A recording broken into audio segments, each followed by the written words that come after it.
All right, so we're diving into some pretty wild territory with this Conversations with God book. It's not every day, we get to unpack a text claiming a direct line to the divine. Yeah, you're telling me. Yeah.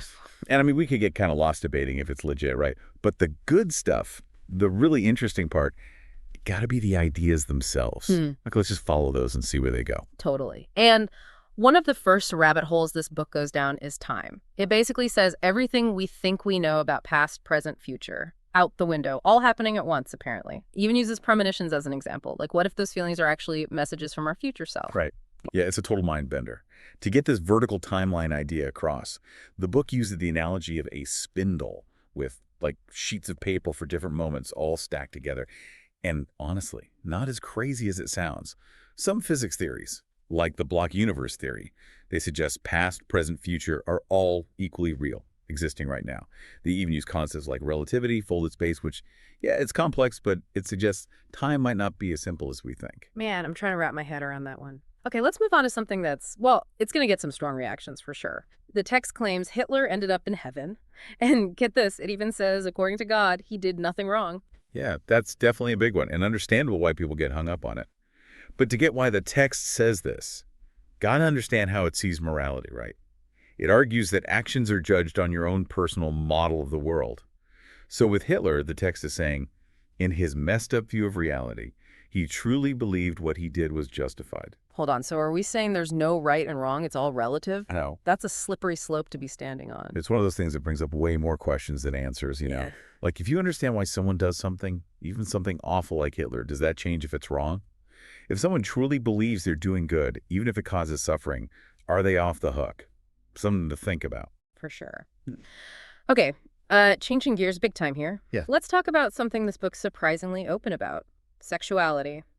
It's a whole different take compared to that shame-based view a lot of us grew up with. For example, it talks about self-pleasure, not as something to be ashamed of, but as, like, a way to understand giving and receiving pleasure, which Right. then leads to a healthier experience for everyone, right? It even suggests societies that are more open about sex have less sexual violence. Right. Now, whether those societies actually have lower crime or not, that's debatable.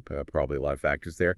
But the book is putting the spotlight on shame, I think. When we're told to be ashamed of our bodies, desires, natural stuff, it messes us up inside, creates a disconnect, and that can come out in some unhealthy ways for individuals and whole societies. Makes you wonder, what if we were all raised celebrating our bodies and sexuality? How different would things be? Now, that's a thought experiment. Yeah. Definitely goes against a lot of traditional views. Absolutely. And speaking of challenging the norm, this book does not hold back on our education system either. It basically says we're stuffing kids' heads with facts, but forgetting to teach them the most important stuff. How to think for themselves, be honest with themselves, and take responsibility for their life. And that's the cue for its big education reform idea, right? Instead of just memorizing, it wants a curriculum based on three things: awareness, honesty, responsibility, and not just separate lessons, but woven into every subject.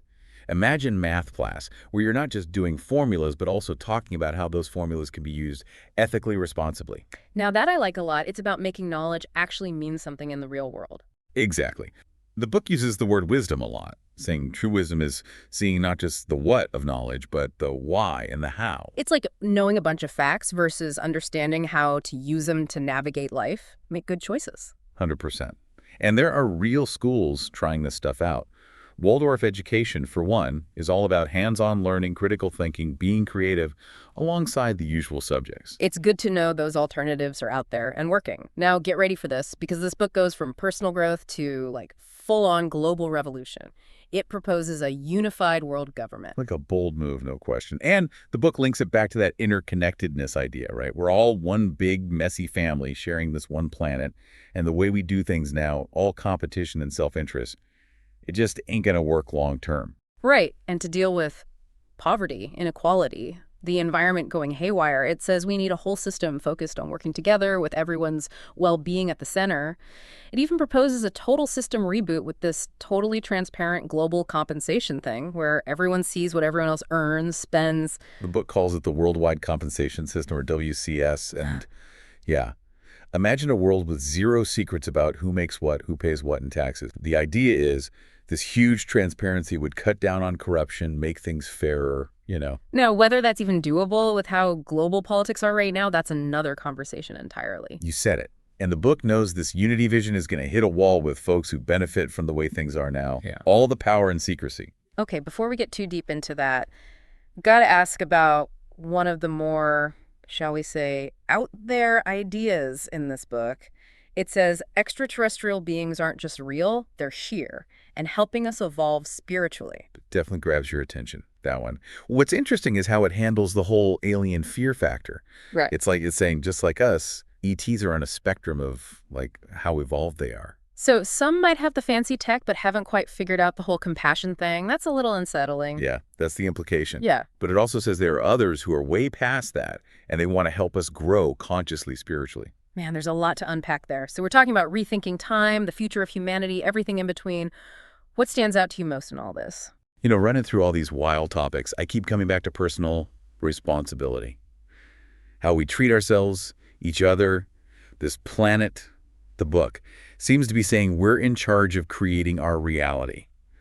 And that's huge when you really think about It it. really does make you stop and think, if we're creating our reality, what kind of reality are we making, right? And that whole personal responsibility thing, it ties right into this vision the book has for a completely different world, you know? Like, imagine everyone's basic needs are met.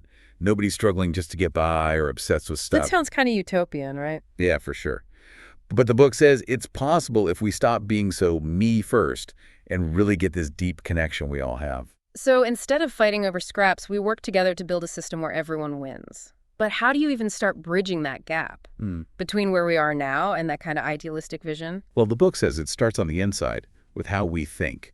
Not just changing laws and systems, but literally changing how we see ourselves and the world. Like a global software update for the human brain. Exactly. And this new operating system, it's all about love, compassion, really getting that we're all in this together. Okay, but say we all wake up tomorrow feeling the love. There's still the practical side. How do you actually make these radical ideas happen on a global scale?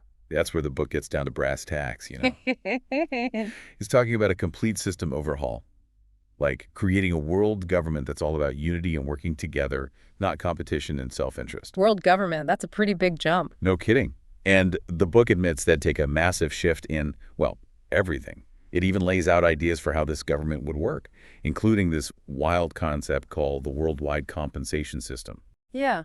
I was just getting to that. So everyone's income, expenses, it's all out in the open. Talk about accountability. It'd be a whole new ballgame, that's for sure. Cool. But the book argues that radical transparency is key to making a truly fair society. No more hiding income, no more shady tax stuff. It's all about making sure resources are used responsibly, you know.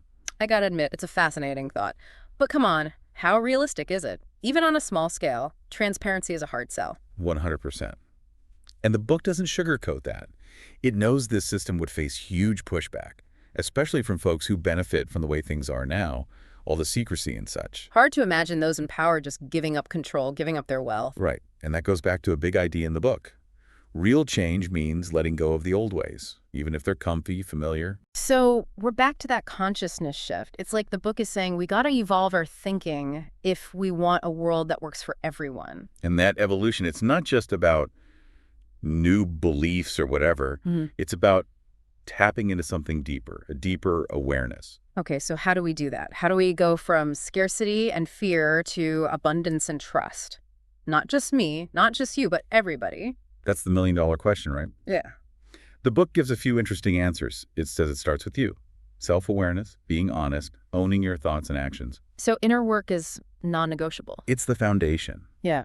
But it's not just about you being the best you, it's seeing how connected we all are. Right. Makes sense. Yeah. You can't have a big group change if individuals aren't doing their own thing. Exactly. And as we start seeing ourselves as part of something bigger, like threads in this huge tapestry of life, our actions naturally become about the well-being of everyone, not just ourselves. It's a pretty beautiful thought, actually. And it seems like this thread of love is running through the whole book, no matter what it's talking about.